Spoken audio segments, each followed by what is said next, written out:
Hey guys, today we're gonna do a really simple baked samosa with a paneer stuffing.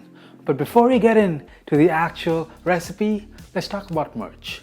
So we have a really simple, cool live to cook design out right now, Canada only while we pilot it, and it'll soon come to US as well.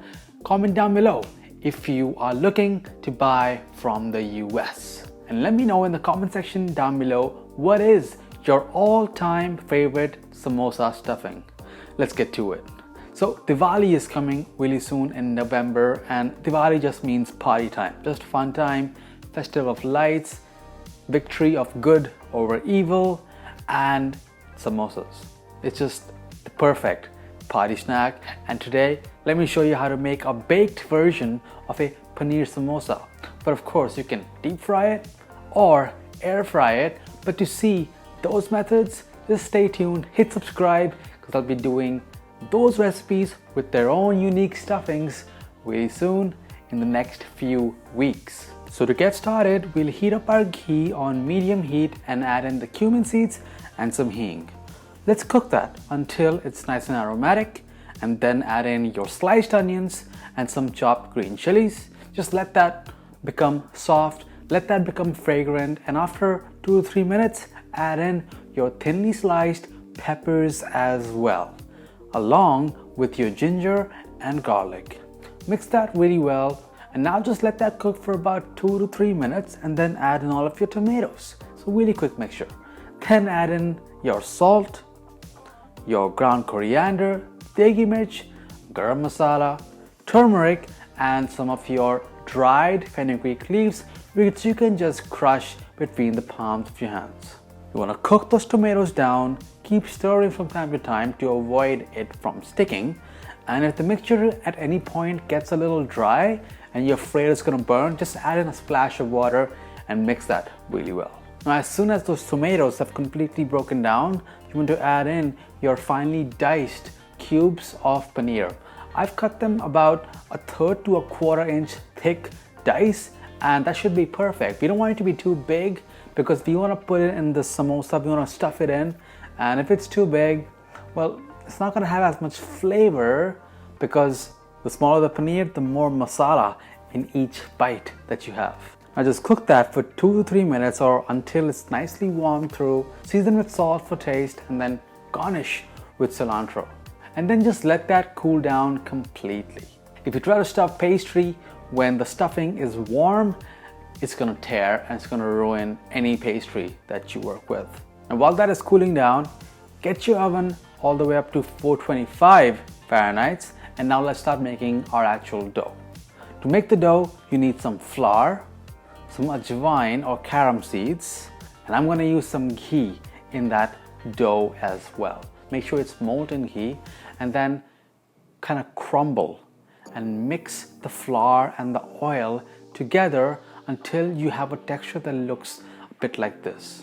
As you can see here, when I squeeze it tightly between my hands, it forms a dough temporarily, and you really want that greasiness, you want that oil to kind of bind the dough together to really get that beautiful golden brown color all around, and just to get that beautiful flavor, the flakiness, the crispness that we all love about a great samosa. That's the perfect start to making your samosa dough. And then just slowly start adding in some water. You'll notice you don't need much for the amount of flour we are using. And as soon as we have a smooth dough, which is not too soft, you are ready with the dough. Just let that rest with a wet paper towel or plastic wrap on top for at least 40 minutes, preferably longer, just to let that dough relax, which is going to make the actual rolling out process and stuffing process much easier. Okay, so we've let it rest. So now let's start making our actual samosas. Now one full recipe would be enough to make about 6 large samosas or 12 mini ones. So depending on the occasion, you can pick what you want. And by the way, hit like if you like snack recipes just like this one. Then kind of roll each portion between your hands to make a ball that's even, and then roll it thin with a rolling pin. Then slice that down the middle with the help of a knife and then apply some water on each edge of those two half circles. Now bring the straight edges together, making sure to overlap one over the other. Press lightly to seal the straight edge. Then you'll have a cone. In the cone here, you can add in your stuffing.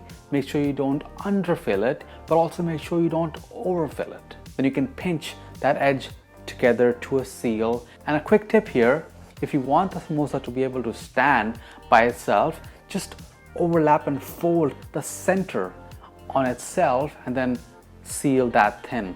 You may need to add some more water if the dough has already dried out, just to help make sure that the seal stays. So you want to repeat the same with the rest of the portions. Get a portion, roll it into a smooth ball and then roll that thin. Then cut that down the middle, apply water on each edge, bring the straight edge together to make a cone, add the stuffing, then seal your parcel of paneer and then set that aside. If you're making lots of samosas, just have a bit of flour dusted lightly on a baking sheet or a large plate and a moist paper towel or kitchen towel on top to prevent it from drying out. And once you prepared all of your paneer parcels, then it's time to arrange it onto a baking sheet. I'm gonna just use a bit of parchment paper to prevent it from sticking and just to make cleanup easier, and then let that bake at the 425. It's gonna take you between 35 to 50 minutes for the samosas to be completely golden brown all around, and this is what they look like. They look like they just came out of the fryer. They have the same crisp, they have the same color, and it's just as fun as having it deep fried or air fried. Stay tuned for those recipes because we're going to be doing a traditional potato samosa and a really nice chicken mince samosa as well. The keema samosa is one of my favorites.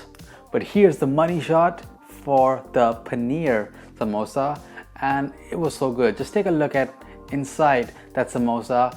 The paneer becomes so nice and soft, so fragrant, and it's gonna leave a great taste in your mouth, and it's gonna be a party stealer because paneer is just that great. Be sure to hit subscribe, hit the bell icon, leave a comment down below, and for more paneer recipes, click somewhere over here.